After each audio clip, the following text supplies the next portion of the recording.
নমস্কার, আমি সুচারু আপনাদেরকে স্বাগত জানাই আজকের বিশেষ প্রতিবেদনে।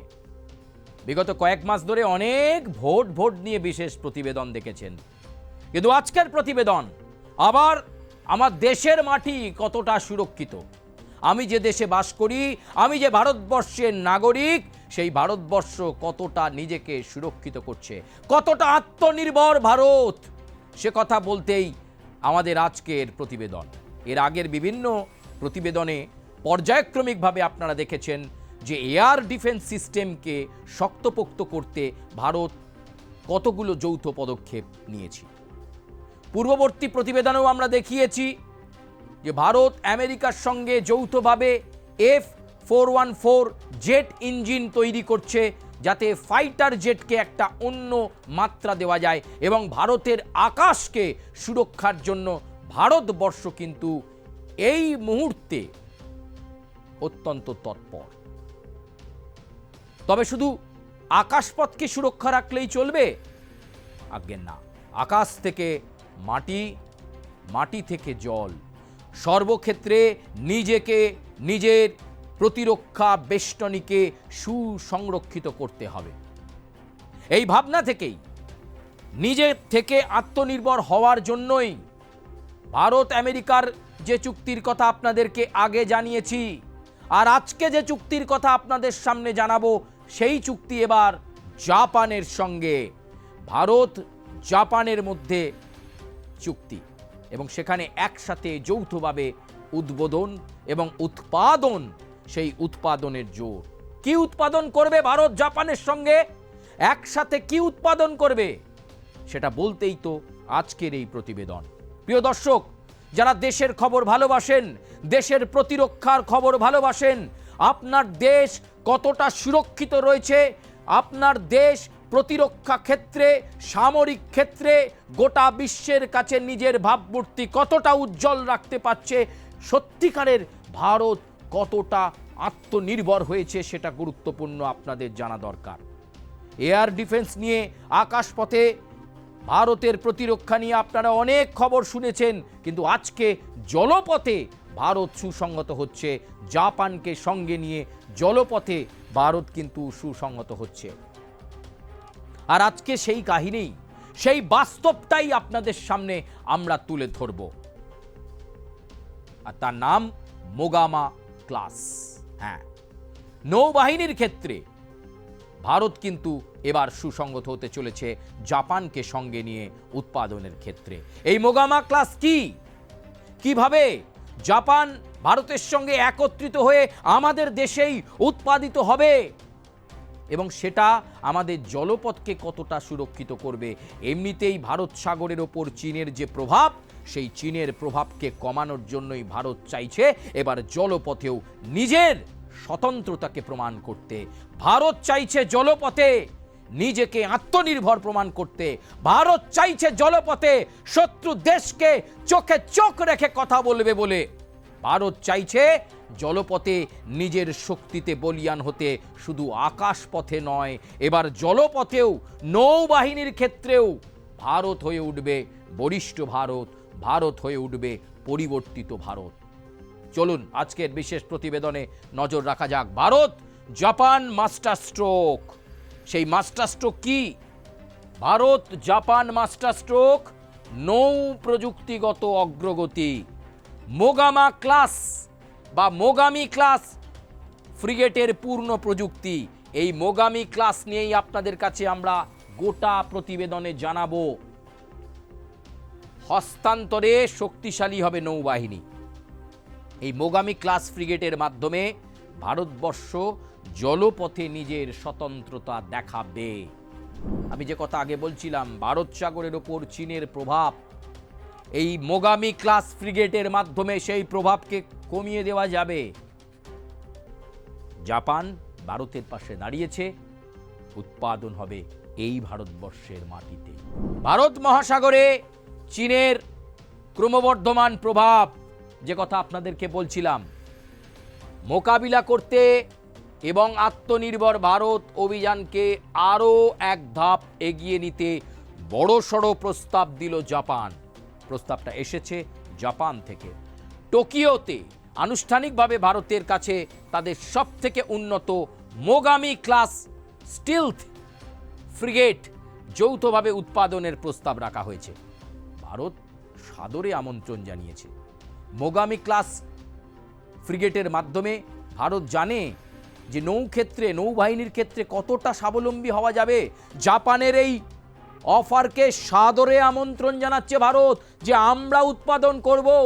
ভাবা যায় না, ভারতের মধ্যে আসলে নিজের দেশকে সুরক্ষিত করার একটা খিদে আছে। এই চুক্তির সবথেকে আকর্ষণীয় দিকটা কি? জাপান কেবল জাহাজ নয়, বরং জাহাজের পেছনের সম্পূর্ণ প্রযুক্তি ভারতকে দেওয়ার প্রতিশ্রুতি দিয়েছে।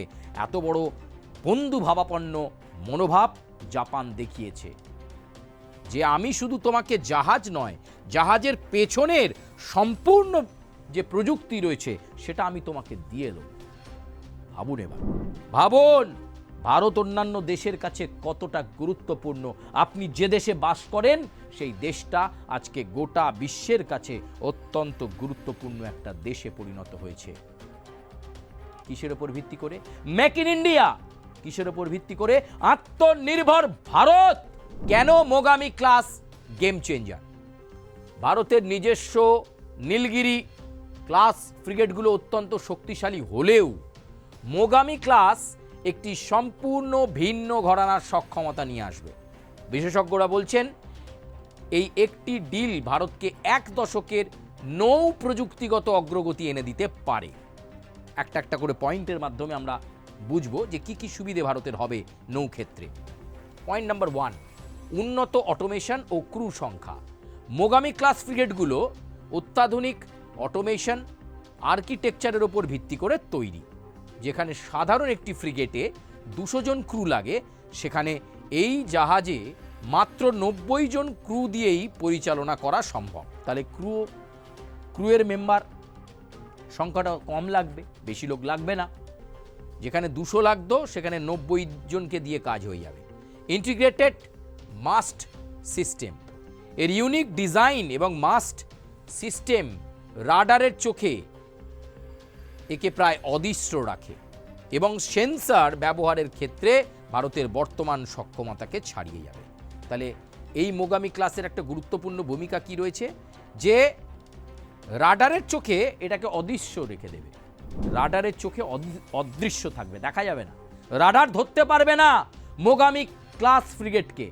রাডারের চোখে অদৃশ্য, শত্রুপক্ষ বুঝতে পারবে না জলপথে কি আসছে। কেন মোগামি ক্লাস গেম চেঞ্জার? 3 নম্বর পয়েন্ট, মাইন ওয়ারফেয়ার। ভারতীয় নৌবাহিনীর বর্তমানে মাইন শনাক্তকরণ এবং ধ্বংস করার আধুনিক প্রযুক্তির অভাব রয়েছে। মোগামি ক্লাস এই শূন্যস্থান পূরণ করবে।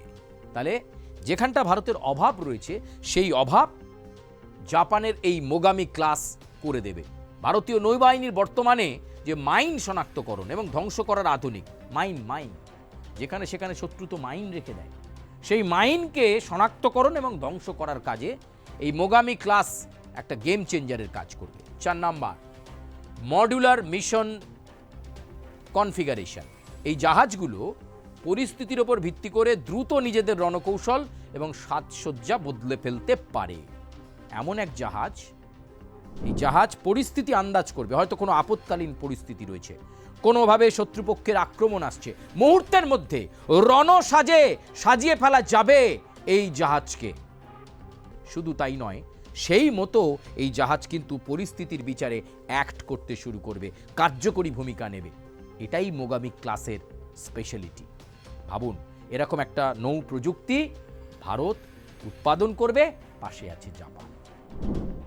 ধন্যবাদ জানাই আমরা জাপানকে। আত্মনির্ভর ভারত ও কো প্রোডাকশন। জাপানের এই প্রস্তাবে বলা হয়েছে যে এই যুদ্ধ জাহাজগুলো ভারতের নিজস্ব শিপ ইয়ার্ডে তৈরি হবে। তাহলে প্রস্তাবে কি বলা হয়েছে? এই যে মোগামি ক্লাস এই জাহাজগুলো ভারতের যে নিজস্ব শিপ ইয়ার্ড রয়েছে, জাহাজ নির্মাণ কেন্দ্র রয়েছে, সেই জাহাজ নির্মাণ কেন্দ্রের মধ্যে, ভেরিফাইড জাহাজ নির্মাণ কেন্দ্রের মধ্যেই এগুলো তৈরি হবে। এর মাধ্যমে ভারত প্রথমবারের মতো জাপানি নেভাল ডিজাইনের ডেটা এবং সেন্সর প্রযুক্তিতে সরাসরি প্রবেশ করতে পারবে। সম্প্রতি ডোনাল্ড ট্রাম্পের আমল থেকে শুরু হওয়া বৈশ্বিক রাজনৈতিক অনিশ্চয়তার মধ্যে জাপান ও ভারতের এই প্রতিরক্ষা জোট ইন্দো প্যাসিফিক অঞ্চলে এক শক্তিশালী নৌ অক্ষ তৈরি করবে। তার মানে এটা শুধু একটা ডিল নয়, এটা শুধু একটা নৌবাহিনীর ক্ষেত্রে বা ভারতের নৌ প্রযুক্তির ক্ষেত্রে ডিল নয়, এটা শুধু একটা প্রযুক্তিগত হস্তান্তর নয়, বরং এটা ইন্দো প্যাসিফিক অঞ্চলে জাপান আর ভারতের মধ্যে এই আন্ডারস্ট্যান্ডিং, এই জোট একটা শক্তিশালী নৌ অক্ষ তৈরি করবে জলপথে। ভারত মানে জাপান আর জাপান মানে ভারত, দুজন দুজনের পাশে একে অপরের বন্ধু হয়ে থাকবে। বৈশ্বিক রাজনীতিতে এর একটা বড় ইম্প্যাক্ট পড়বে এ কথা বলা যায়। নীলগিরি বনাম মোগামি একে অপরের পরিপূরক। ভারতের নীলগিরি ক্লাস ফ্রিগেটগুলো মূলত উচ্চ তীব্রতার যুদ্ধের জন্য তৈরি এবং ব্রহ্মসের মতো শক্তিশালী মিসাইলে সজ্জিত। অন্যদিকে মোগামি ক্লাস তার স্টিলথ এবং বহুমুখী সক্ষমতার জন্য পরিচিত। ফলে এই দুই ধরনের জাহাজ একসাথে থাকলে ভারতীয় নৌবাহিনীর আক্রমণাত্মক এবং রক্ষণাত্মক উভয় দেখি কয়েক গুণ শক্তিশালী হয়ে উঠবে ভারত। মানে একদিকে নীলগিরি ক্লাসের মতো ফ্রিগেটগুলো ভারতের, আর অন্যদিকে এই যে মোগামি ক্লাস, এই দুই ধরনের জাহাজ থাকার ফলে একদিকে আমাকে আক্রমণেও যেতে হবে, অল আউট আক্রমণে যাব শত্রুকে নাস্তানাবুদ করে দেওয়ার জন্য জলপথে, আর অন্যদিকে নিজেও আমাকে দেখতে হবে যে আমার ডিফেন্সটাও যেন ঠিক থাকে। আমি শুধু আক্রমণে চলে গেলাম, আমার ডিফেন্স ফাঁকা, সেটা চলবে না। ফলে রক্ষণাত্মক হওয়ার ক্ষেত্রেও জাহাজ দরকার। তাই নীলগিরি আর একদিকে এই মোগামি ক্লাস, এই দুটোর জাহাজের কম্বিনেশনে ভারত কিন্তু আত্মনির্ভরতার জায়গায় যাবে এবং শত্রুর চোখে চোখ রাঙিয়ে কথা বলবে। এটাই ভারতের স্পেশালিটি তৈরি হবে। প্রস্তাব বাস্তবে রূপ নেয় তবে ভারতকে, যদি এই প্রস্তাবটা বাস্তবে রূপ নেয় তবে ভারতকে আর কখনো বিদেশের কাছ থেকে ফ্রিগেট কেনার কথা ভাবতে হবে না। এটি হবে ভারতের নৌ সার্বভৌমত্বে এক বিশাল জয়। এই কথাটা মাথায় রাখবেন, ভারতের নৌ সার্বভৌমত্বে একটা বিশাল জয়। সত্যিই তো জাপান একটা টেকনোলজি দিচ্ছে, যে টেকনোলজিটা ভারতকে নৌ প্রযুক্তিতে সমৃদ্ধ করবে, ভারতীয় নৌবাহিনী সমৃদ্ধ হবে, জলপথে ভারত তার বরিষ্ঠতা দেখাবে, শত্রুপক্ষ সমীহ করবে যে না ওদের কাছে মোগামি ক্লাস আছে, ওদের কাছে নীলগিরি ক্লাসের মতো ফ্রিগেটগুলো আছে, দু ধরনের আক্রমণ এলে আমরা সামলাতে পারবো না। আর যেটা উৎপাদন হবে আমাদের এই ভারতবর্ষে। তাই ভাবুন প্রিয় বন্ধুরা, বিভিন্ন দেশ আমাদের সঙ্গে বিভিন্ন টেকনোলজি শেয়ার করছে, তারা তাদের প্রযুক্তি ভারতকে দিতে চাইছে, ভারত বানাক, উৎপাদন করুক, তারা চাইছে সেটা যৌথভাবে, তারা প্রস্তাব দিচ্ছে। তাই তো বলি আমরা, বলো বলো বলো সবে, ভারত আবার জগত সবাই শ্রেষ্ঠ আসন লবে। এই ভারতকে নিয়ে আমি গর্বিত, এই ভারতবর্ষকে নিয়ে আমি গর্বিত, এই ভারতবর্ষের নাগরিক আমরা হতে পেরে আমরা গর্বিত, কারণ আমরা আছি এক সুরক্ষিত, এক বরিষ্ঠ, এক বদলে যাওয়া, এক আক্রমণাত্মক ভারতের মাটিতে। যাওয়ার আগে শুধু বলে যেতে চাই, ভারত মাতা কি জয়, বন্দে মাতরম। আপনাদের সকলকে ধন্যবাদ জানিয়ে শেষ করছি আজকের প্রতিবেদন। কেমন লাগলো আপনারা জানাবেন আপনাদের মন্তব্য কমেন্টে, লাইক করবেন, সাবস্ক্রাইব করবেন এবং বেল আইকনে প্রেস করবেন। ধন্যবাদ।